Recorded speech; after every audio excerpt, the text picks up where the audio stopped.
नमस्कार, story with Ranjit में आपका स्वागत है। यह वीडियो श्रीमद् भगवत गीता का 14वां अध्याय है। जैसा कि आप जानते हैं कि कुल 18 अध्याय है। मेरी कोशिश है कि श्रीमद् भगवत गीता का सभी अध्याय बड़ा ही सरल और सहज ढंग से आपके लिए प्रस्तुत करूं। 13वां अध्याय तक आपने स्टोरी विथ रणजीत पर जरूर सुना होगा। अगर नहीं सुना है तो एक बार जाकर सुन लीजिए। संपूर्ण मानव जाति के लिए श्रीमद् भगवत गीता का यह ज्ञान बहुत ही महत्वपूर्ण है। भगवान श्री कृष्ण कुरुक्षेत्र के रण में अर्जुन को अपना विराट रूप दिखाया है। साथ ही अर्जुन के कई प्रश्नों और जिज्ञासा को समझाया भी है। यही ज्ञान पवित्र ग्रंथ श्रीमद् भगवत गीता है। सभी मानव समुदाय को श्रीमद् भगवत गीता को एक बार जरूर पढ़ना चाहिए। यदि आपके पास समय नहीं है तो यह वीडियो आपके लिए है। यह 14वां अध्याय का वीडियो है जिसमें गुण त्रय विभाग योग के बारे में विस्तृत रूप से बताया गया है। तो आइए मैं आपको सुनाता हूं श्रीमद् भगवत गीता का 14वां अध्याय।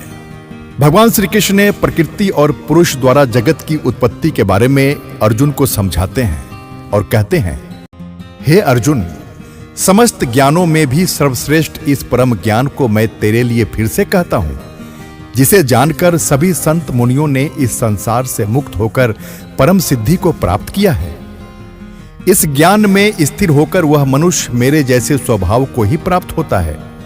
वह जीव न तो सृष्टि के प्रारंभ में फिर से उत्पन्न ही होता है और न ही प्रलय के समय कभी व्याकुल होता है।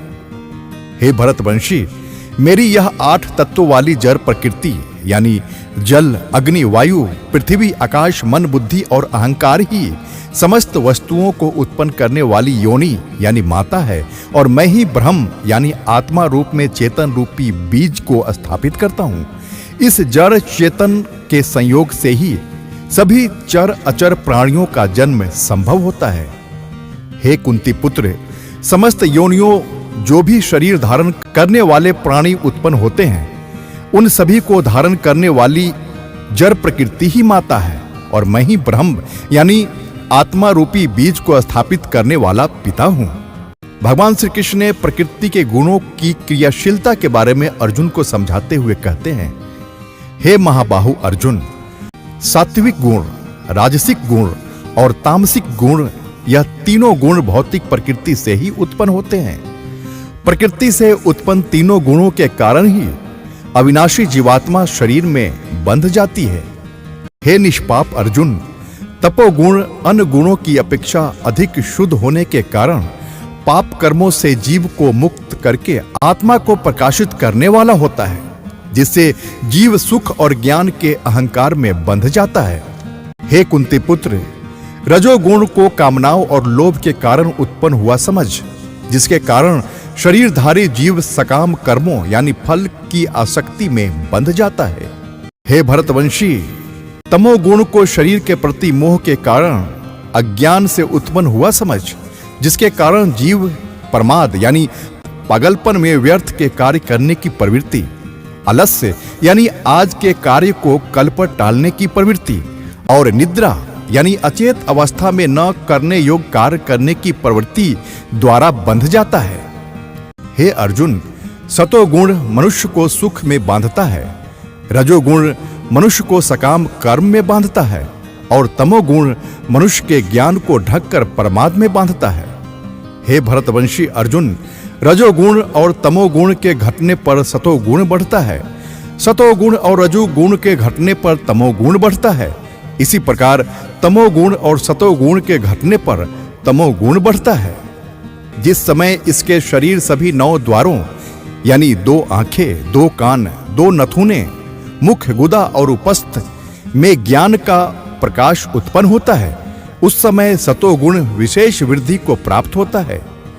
हे भरतवंशियों में श्रेष्ठ, जब रजोगुण विशेष वृद्धि को प्राप्त होता है, तब लोभ के उत्पन्न होने के कारण फल की इच्छा से कार्यों को करने की प्रवृत्ति और मन की चंचलता के कारण विषय भोगों को भोगने की अनियंत्रित इच्छा बढ़ने लगती है। हे कुरुवंशी अर्जुन, जब तपोगुण विशेष वृद्धि को प्राप्त होता है, तब अज्ञान रूपी अंधकार कर्तव्य कर्मों को न करने की प्रवृत्ति, पागलपन की अवस्था और मोह के कारण न करने योग्य कार्य करने की प्रवृत्ति बढ़ने लगती है। जब कोई मनुष्य सतोगुण की वृद्धि होने पर मृत्यु को प्राप्त होता है, तब वह उत्तम कर्म करने वालों के निर्मल स्वर्ग लोकों को प्राप्त होता है। जब कोई मनुष्य रजोगुण की वृद्धि होने पर मृत्यु को प्राप्त होता है, तब वह सकाम कर्म करने वाले मनुष्यों में जन्म लेता है। और उसी प्रकार तमोगुण की वृद्धि होने पर मृत्यु को प्राप्त मनुष्य पशु पक्षियों आदि निम्न योनियों में जन्म लेता है। सतोगुण में किए गए कर्म का फल सुख और ज्ञान युक्त निर्मल फल कहा गया है।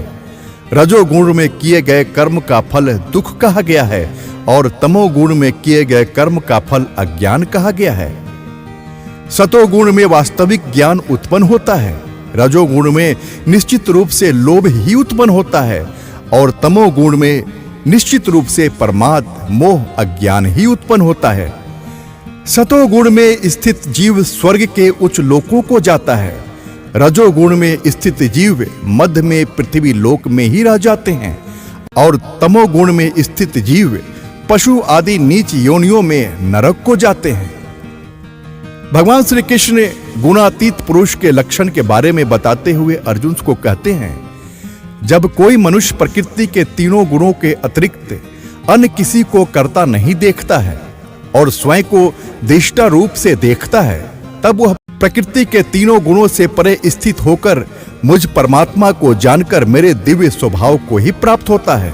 जब शरीरधारी जीव प्रकृति के इन तीनों गुणों को पार कर जाता है, तब वह जन्म मृत्यु बुढ़ापा तथा सभी प्रकार के कष्टों से मुक्त होकर इसी जीवन में परम आनंद स्वरूप अमृत का भोग करता है।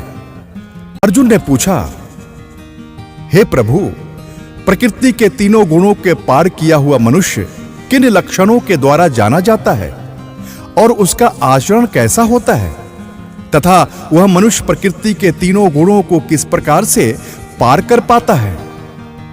भगवान श्री कृष्ण कहते हैं, जो मनुष्य ईश्वरीय ज्ञान रूपी प्रकाश यानी सतोगुण तथा कर्म करने में आसक्ति यानी रजोगुण तथा मोह रूपी अज्ञान यानी तमोगुण के बढ़ने पर कभी भी उनसे घृणा नहीं करता है तथा समान भाव में स्थित होकर न तो उसमें प्रवृत्ति ही होता है और न ही उनसे निवृत्त होने की इच्छा ही करता है, जो उदासीन भाव में स्थित रहकर किसी भी गुण के आने जाने से विचलित नहीं होता है और गुणों को ही कार्य करते हुए जानकर एक ही भाव में स्थित रहता है, जो सुख और दुख में समान भाव में स्थित रहता है और जो अपने आत्म भाव में स्थित रहता है, जो मिट्टी पत्थर और स्वर्ग को एक समान समझता है, जिसके लिए न तो कोई प्रिय होता है और न कोई अप्रिय होता है, तथा जो निंदा और स्तुति में अपना धीरज नहीं खोता है, जो मान और अपमान को एक समान समझता है,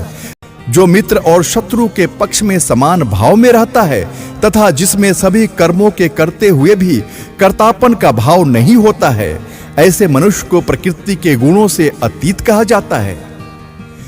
जो मनुष्य हर परिस्थिति में बिना विचलित हुए अनन्य भाव से मेरी भक्ति में स्थिर रहता है, वह भक्त प्रकृति के तीनों गुणों को अति शीघ्र पार करके ब्रह्म पद पर स्थित हो जाता है।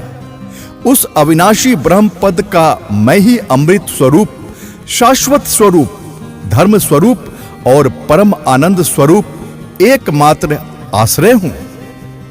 इस प्रकार श्री कृष्ण अर्जुन संवाद का प्रकृति गुण विभाग योग नाम का 14वां अध्याय संपूर्ण हुआ।